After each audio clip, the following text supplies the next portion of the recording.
이 세상을 살아가는 동안에 나의 힘을 의지할 수 없으니 기도하고 낙심하지 말 것은 주께서 참 소망이 되심이라.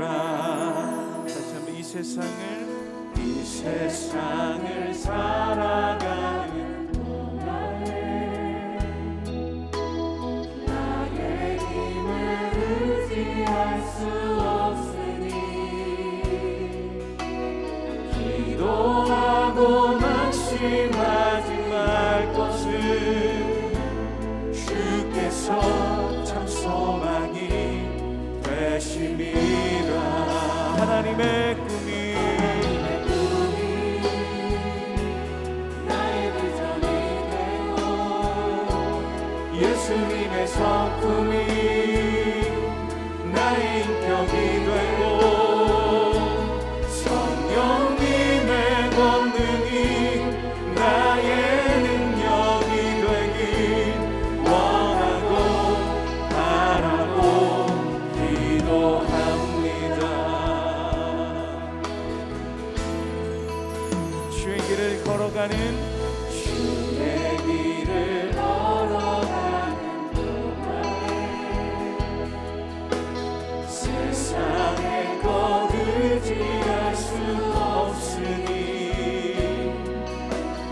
감사하고 낙심하지 말 것은 주께서 참 기쁨이 되심이라. 하나님의 꿈이 나의 비전이 되고 예수님의 성품이 나의 인격이 되고 성령님의 권능이 나의 능력이 되길 원하고 바라고 기도합니다. 하나님의 꿈이 나의 비전이 되고 예수님의 성품이 나의 인격이 되고 성령님의 권능이 나의 능력이 되길 원하고 바라고 기도합니다.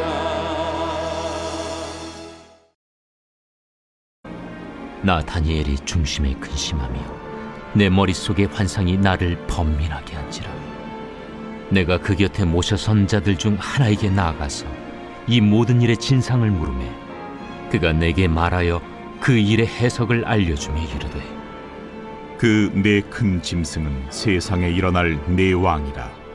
지극히 높으신 이의 성도들이 나라를 얻으리니 그 누림이 영원하고 영원하고 영원하리라.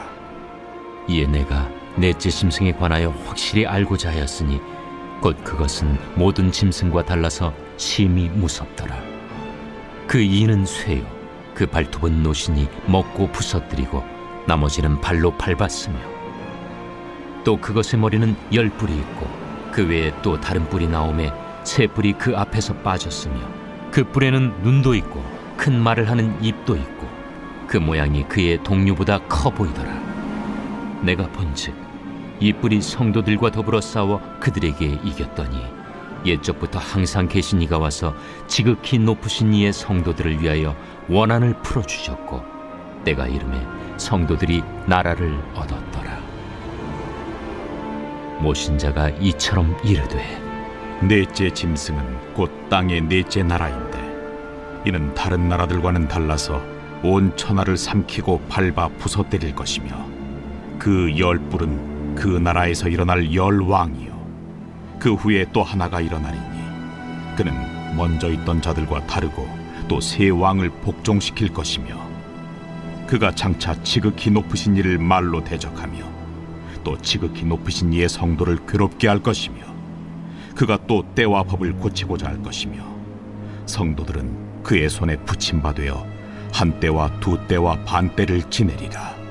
그러나 심판이 시작되면 그는 권세를 빼앗기고 완전히 멸망할 것이요 나라와 권세와 온 천하 나라들의 위세가 지극히 높으신 이의 거룩한 백성에게 붙임바되리니 그의 나라는 영원한 나라이라.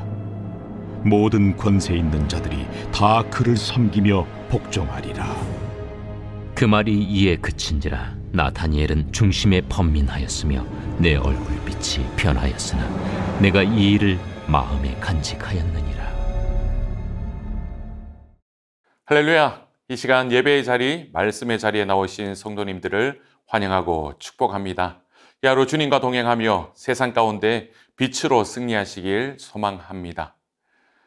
만일 우리가 이 세상에서 살다가 죽는 것으로 모든 것이 끝난다면 인생이 얼마나 허무하고 더덥겠습니까? 그러나 우리 주님께서는 저와 여러분을 위해 천국의 영원한 집을 예비해 놓고 계시죠. 이 땅에서의 삶이 끝나면 우리는 영원한 본향 천국에 들어가 영원히 살게 될 것입니다.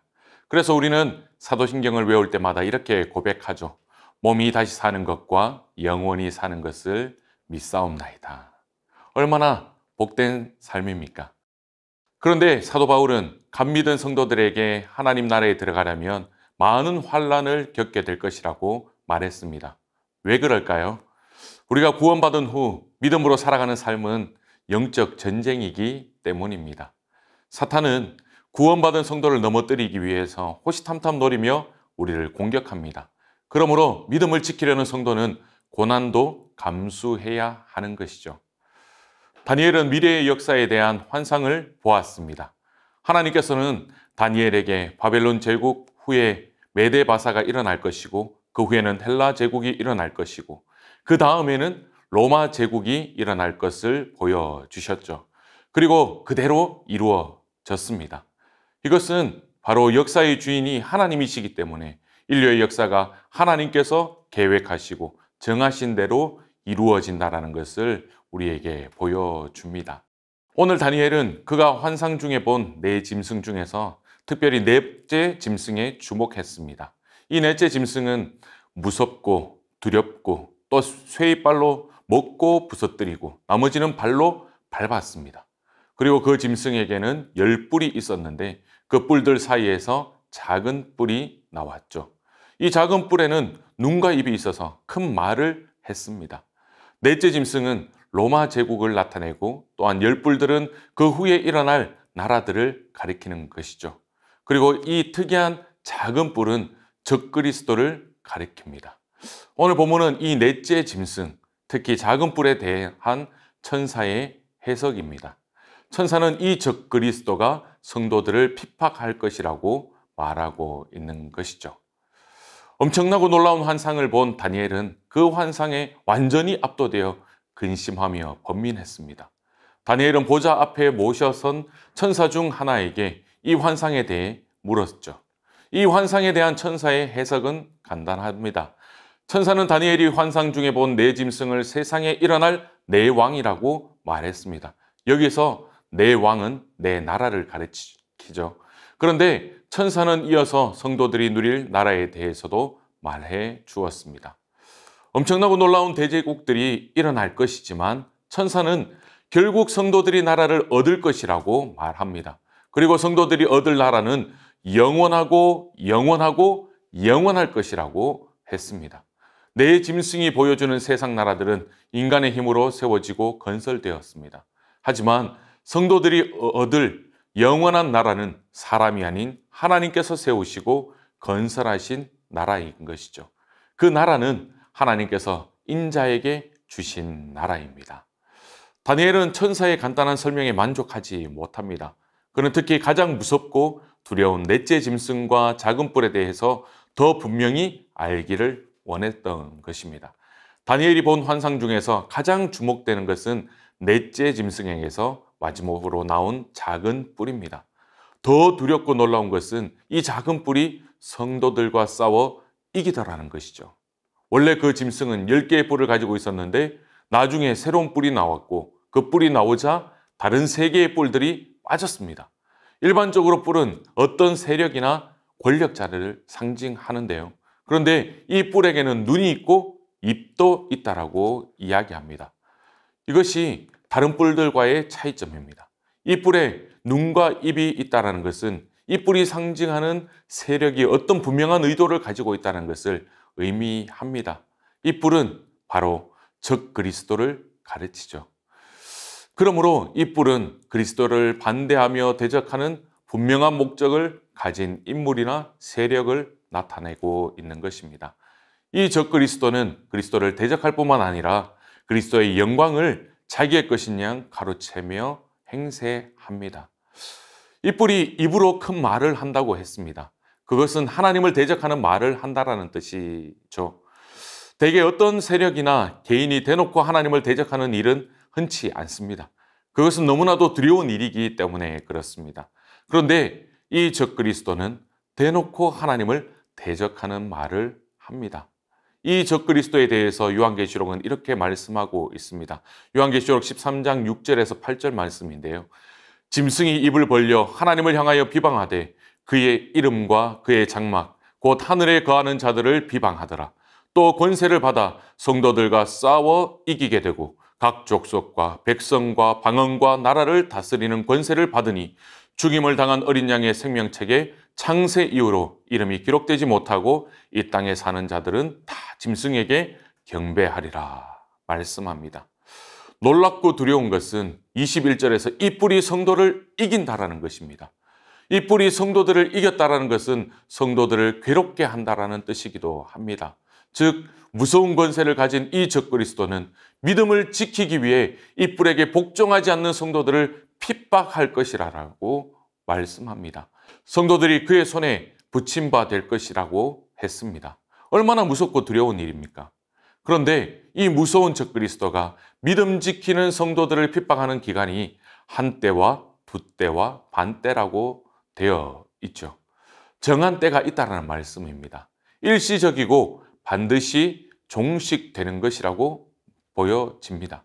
적 그리스도가 승리하는 것처럼 보이는 바로 그때 모든 것이 무너지고 적 그리스도는 심판을 받게 될 것입니다. 이 적 그리스도는 강하고 두려운 존재인데 믿음을 지키기 위해서 자신에게 복종하지 않는 성도들을 핍박할 것입니다. 그러나 그 권세가 절정에 달하여서 완전히 승리한 것처럼 보일 때 갑자기 멸망을 당하게 될 것입니다. 그런데 과연 누가 이 무시무시하고 악한 적 그리스도를 꺾을까요? 바로 하나님의 아들 메시아이신 예수 그리스도께서 이 뿔을 꺾으실 것입니다. 그때 성도들도 주님과 함께 승리하게 되는 것이죠. 오늘 말씀 26절에서 27절의 말씀입니다.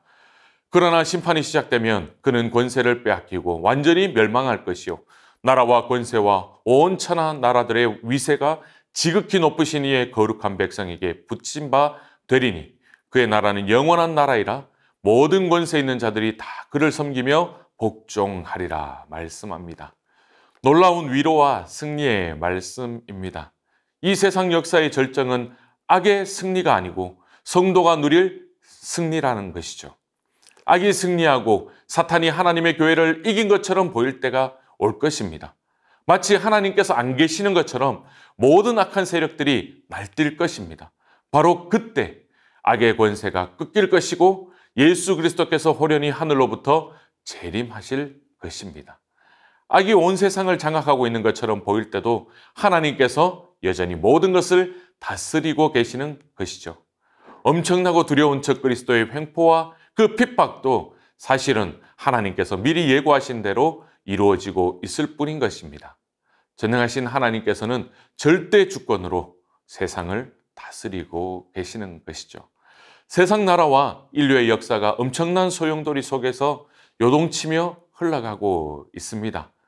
그러나 이 모든 것은 오직 하나님께서 계획하신 대로 이루어지고 있을 뿐입니다.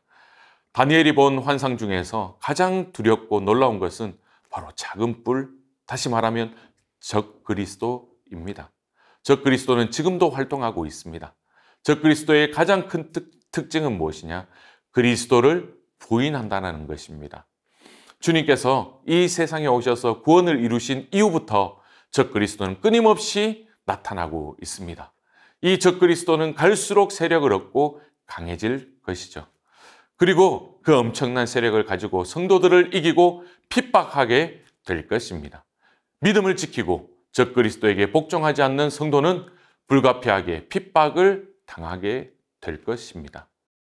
말세인 이때에 적그리스도는 끊임없이 나타날 것이고 점점 강성해져서 성도들을 미혹하거나 핍박할 것입니다.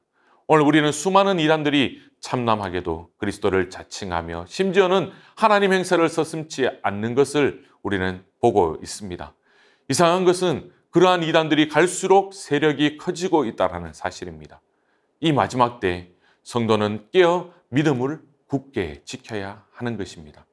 감사한 것은 이 적그리스도가 성도들을 이기고 핍박할 것이지만 결국 예수 그리스도께서 그 적그리스도를 심판하시고 성도에게 승리를 분명하게 주신다라는 약속입니다. 이제 본문의 마지막 절을 보겠습니다. 28절 말씀입니다. 그 말이 이에 그친지라. 나 다니엘은 중심에 번민하였으며 내 얼굴빛이 변하였으나 내가 이 일을 마음에 간직하였느니라. 다니엘은 엄청나고 놀라운 환상을 보고 영과 육이 지쳐였습니다. 그러나 얼마나 큰 충격을 받았을지 우리는 짐작할 수 있습니다. 중요한 것은 다니엘이 그렇게 본 것을 마음에 간직했다라는 것입니다. 이것이 바로 오늘 우리가 가져야 할 자세인 것이죠. 우리는 세상 나라와 인류의 역사가 어떻게 전개될 것인지를 말씀을 통하여서 보았습니다. 그리고 마지막 때 적그리스도가 나타날 성도를 미혹하며 핍박할 것을 보았습니다. 하나님께서 이것을 보여주신 이유는 영적으로 무장하고 잘 대비하라는 것입니다. 우리는 하나님의 나라가 확장되기 위해 적그리스도와 영적 싸움을 싸우고 복음을 전하며 살아가야 하는 것이죠. 예수님이 통치하시고 예수님이 다스리시는 하나님의 나라가 우리의 심령 가운데, 그리고 우리의 가정과 교회와 우리의 직장 가운데, 또한 우리의 사회 속에서, 그리고 우리의 나라에 더욱 확장될 수 있도록 우리는 힘써야 하는 것이죠. 주님께서 오실 때까지 무슨 일이 있어도 믿음을 굳게 지키며 주님과 함께 승리하고 영원한 나라를 얻는 축복된 삶이 되어야 할 것입니다. 주 안에서 사랑하는 성도 여러분, 다니엘은 환상을 통해서 세상 나라가 성도를 핍박하고 싸워 이기는 것을 보았습니다. 하지만 그 나라는 오래가지 않아 하나님의 심판을 받아 곧 멸망하게 될 것 또한 우리는 보았습니다. 세상 나라는 하나님께서 주신 권세를 남용하고 교만하여 심판받게 되는 것이죠. 어떤 세상의 유혹과 핍박 속에서도 우리는 견뎌내야 하는 것입니다. 저와 여러분은 짐승 같은 세상 속에서 그리스도의 통치를 경험할 수 있기를 바랍니다. 또한 하나님을 겸손히 순종하는 마음으로 섬기시기 바랍니다. 만일 그렇지 않다면 심판받을 세상 나라와 다를 것이 없습니다. 교만한 마음을 버리고 순종하는 마음으로 하나님을 섬기시기 바랍니다. 그러한 성도가 그리스도가 통치하는 영원한 나라에 들어가게 될 것입니다. 그 영원한 나라를 소망하면서 이 하루를 살아갈 수 있는 축복된 저와 여러분이 될 수 있기를 소망합니다. 함께 말씀을 보며 기억하며 기도하도록 하겠습니다. 짐승처럼 악한 세상에서도 하나님의 통치가 있음을 알게 하시고 복음의 빛을 들고 전진하는 삶이 되게 하옵소서. 말씀과 기도로 적그리스도를 능히 대적하게 하시고 성령 충만함으로 하나님의 뜻을 분별하는 자가 되게 하옵소서. 그리스도가 통치하시는 영원한 나라가 우리의 심령과 가정과 직장과 교회, 사회, 나라에 더욱 확장되게 하옵소서.